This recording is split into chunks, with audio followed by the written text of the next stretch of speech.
जय माता दी।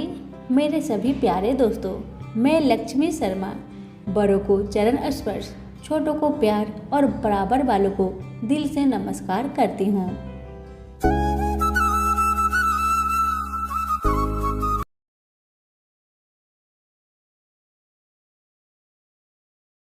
प्रेम से बोले गंगा मैया की जय हो। आज मैं आप सभी को गंगा मैया की कथा सुनाने जा रही हूँ। कथा को पूरा सुनिए। अगर अच्छी लगे तो लाइक शेयर अवश्य करें। आइए सुनते हैं अब कथा। ऋषि विश्वामित्र ने इस प्रकार कथा सुनाना आरंभ किया। पर्वतराज हिमालय की अत्यंत रूपवती, लावण्यमयी एवं सर्वगुण संपन्न दो कन्याएं थी।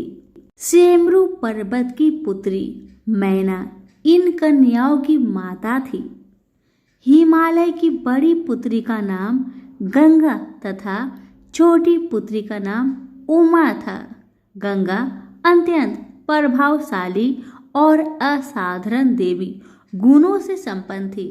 वह किसी बंधन को स्वीकार न कर मनमाने मार्गों का अनुसरण करती थी। उसकी इस असाधारण प्रतिभा से प्रभावित होकर देवता लोग विश्व के कल्याण की दृष्टि से उसे हिमालय से मांगकर ले गए। पर्वतराज की दूसरी कन्या उमा बड़ी तपस्विनी थी। उसने कठोर एवं असाधारण तपस्या करके महादेव जी को वर के रूप में प्राप्त किया। विश्वामित्र के इतना कहने पर राम ने कहा, हे भगवान, जब गंगा को देवता लोग सुरलोक ले गए तो वह पृथ्वी पर कैसे अवतरित हुई और गंगा को त्रिपथ गंगा क्यों कहते हैं?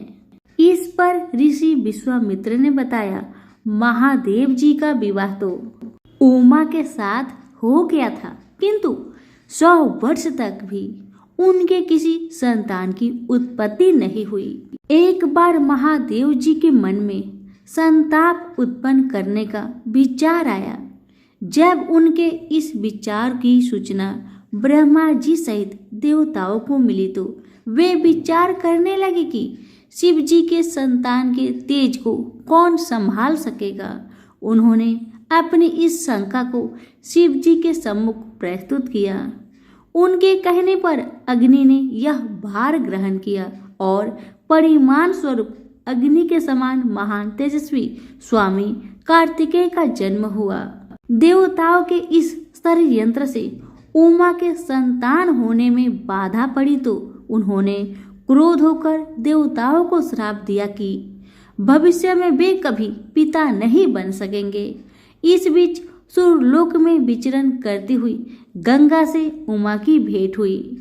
गंगा ने उमा से कहा कि मुझे सुरलोक में विचरण करते हुए बहुत दिन हो गए हैं। मेरी इच्छा है कि मैं अपनी मातृभूमि पृथ्वी पर विचरण करूं। उमा ने कहा, गंगा आश्वासन दिया कि वे इसके लिए कोई प्रबंध करने का प्रयत्न करेगी। वत्स राम, तुम्हारी ही अयोध्यापुरी में सागर नाम के एक राजा थे। उनके कोई पुत्र नहीं था। सागर की पटरानी केसनी विदर्भ प्रांत के राजा की पुत्री थी। केसिनी सुंदर, धर्मात्मा और सत्यपरायण थी। सागर की दूसरी रानी का नाम सुमति थी, जो राजा अरिष्ट नेमि की कन्या थी। दोनों रानियों को लेकर महाराज सागर हिमालय के भृगु प्रसवन नामक प्रांत में जाकर पुत्र प्राप्ति के लिए तपस्या करने लगे। उनकी तपस्या से प्रसन्न होकर भृगु ने उन्हें वर दिया कि तुम्हें बहुत से पुत्रों की प्राप्ति होगी। दोनों रानियों में से एक का केवल एक ही पुत्र होगा, जो कि वंश को बढ़ाएगा, और दूसरी के 60,000 पुत्र होंगे। कौन सी रानी कितने पुत्र चाहती है, इसका निर्णय वे स्वयं वापस में मिलकर कर ले। कोसनी ने वंश को बढ़ाने वाले एक पुत्र की कामना की और गरुड़ की बहन सुमति ने 60,000 बलवान पुत्र की।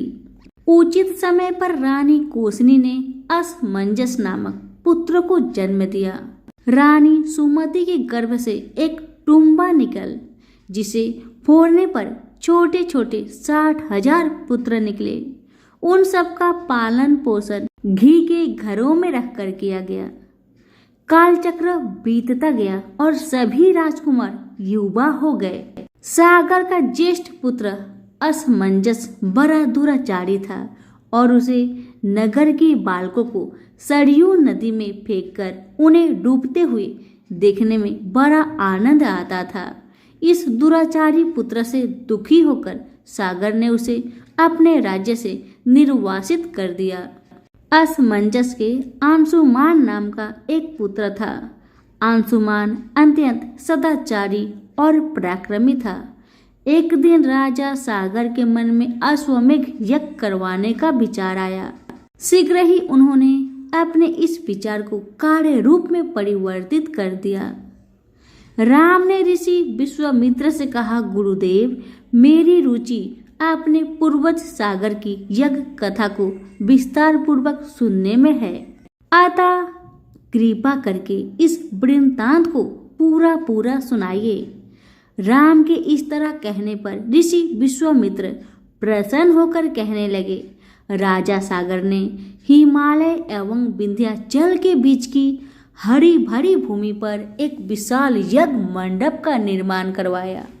फिर अश्वमेघ यज्ञ के लिए श्यामकर्ण घोड़ा छोड़कर उसकी रक्षा के लिए पराक्रमी अंशुमान को सेना के साथ उसके पीछे भेज दिया।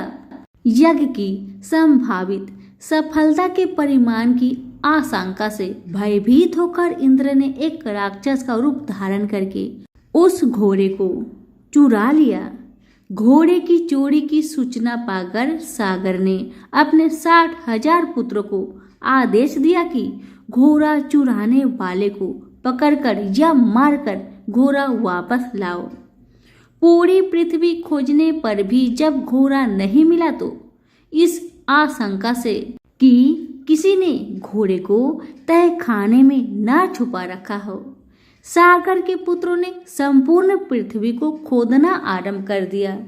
उनके इस कार्य से असंख्य भूमितल निवासी प्राणी मारे गए। खोदते खोदते वे पाताल तक जा पहुंचे। उनके इस निःसंग कृत्य की देवताओं ने ब्रह्मा जी से शिकायत की तो ब्रह्मा जी ने कहा कि ये राजकुमार क्रोध एवं मद में अंधे होकर ऐसा कर रहे हैं।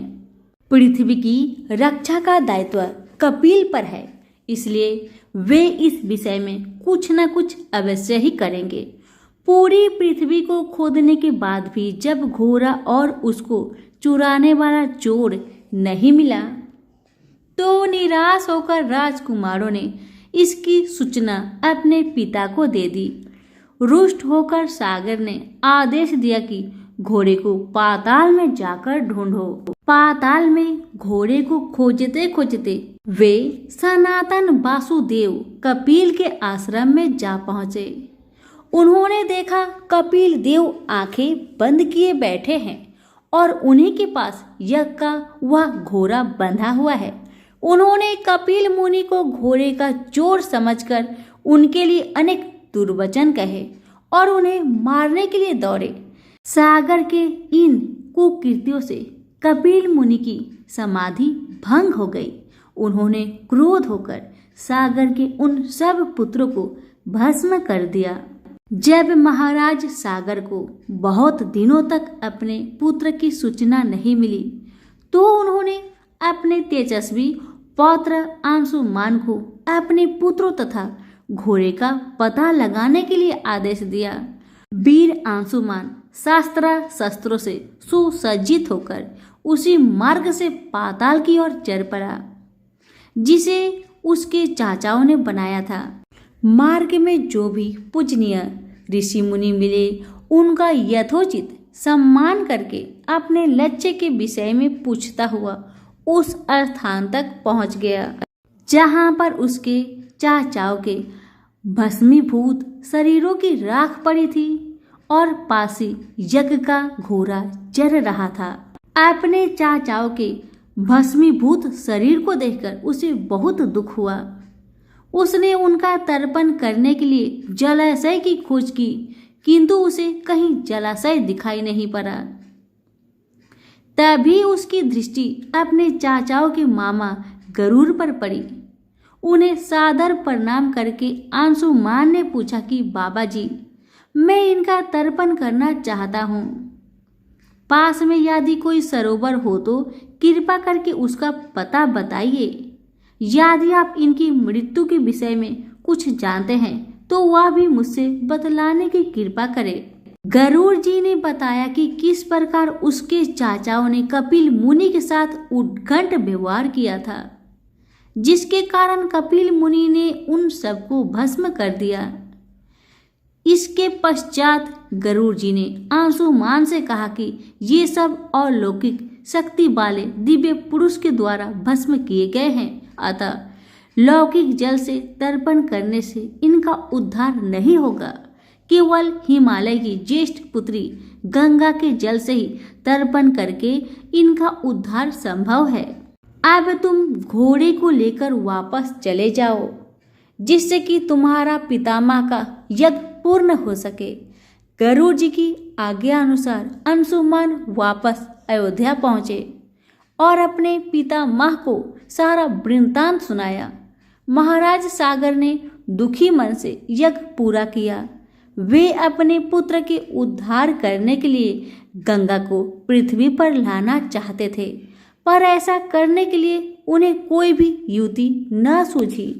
थोड़ा रुककर विश्वामित्र ने कहा, महाराज, सागर के देहांत के पश्चात अंशुमान बड़ी न्यायप्रियता के साथ शासन करने लगा। अंशुमान के परम प्रतापी पुत्र दिलीप हुए। दिलीप की व्यवसाय हो जाने पर अंशुमान दिलीप को राज्य का भार सौंपकर हिमालय की कंदराओं में जाकर गंगा को प्रसन्न करने के लिए तपस्या करने लगे, किंतु उन्हें सफलता प्राप्त नहीं हो पाई। उनका स्वर्गवास हो गया। इधर जब राजा दिलीप का धर्मनिष्ठ पुत्र भगीरथ बड़ा हुआ तो उसे राज्य का भार सौंपकर दिलीप भी गंगा को पृथ्वी पर लाने के लिए तपस्या करने चले गए, पर उन्हें भी मनोवांछित फल नहीं मिला। भगीरथ बड़े प्रजावत्सल नरेश थे, किंतु उनकी कोई संतान नहीं हुई। इस पर वे अपने राज्य का भार मंत्रियों को सौंपकर स्वयं गंगावतरण के लिए गोकर्ण नामक तीर्थ पर जाकर कठोर तपस्या करने लगे। उनकी अभिभूतपूर्व तपस्या से प्रसन्न होकर ब्रह्मा जी ने उन्हें वर मांगने के लिए कहा।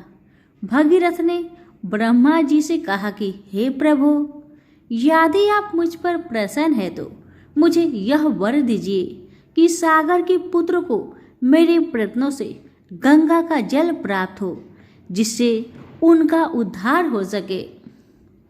इसके अतिरिक्त मुझे संतान प्राप्ति का भी वर दीजिए, ताकि इक्ष्वाकु वंश नष्ट न हो। ब्रह्मा जी ने कहा कि संतान का तेरा मनोरथ शीघ्र ही पूर्ण होगा, किंतु तुम्हारे माथे गए प्रथम वरदान को देने में कठिनाई यह है कि जब गंगा जी वेग के साथ पृथ्वी पर अवतरित होगी तो उनके वेग को पृथ्वी संभाल नहीं सकेगी। गंगा जी की वेग को संभालने की क्षमता महादेव जी की अतिरिक्त किसी में भी नहीं है, इसलिए तुम्हें महादेव जी को प्रसन्न करना होगा। इतना कहकर ब्रह्मा जी अपने लोक को चले गए। भगीरथ ने साहस नहीं छोड़ा। वे 1 वर्ष तक पैर के अंगूठे के सहारे खड़े होकर महादेव जी की तपस्या करते रहे। केवल वायु के अतिरिक्त उन्होंने किसी अन्य वस्तु का भक्षण नहीं किया। अंत में इस महान भक्ति से प्रसन्न होकर महादेव जी ने भगीरथ को दर्शन देकर कहा, हे भक्त श्रेष्ठ, हम तेरी मनोकामना पूरी करने के लिए गंगा जी को अपने मस्तक पर धारण करेंगे। इसकी सूचना पाकर विवश होकर गंगा जी को सूर्यलोक का परित्याग करना पड़ा।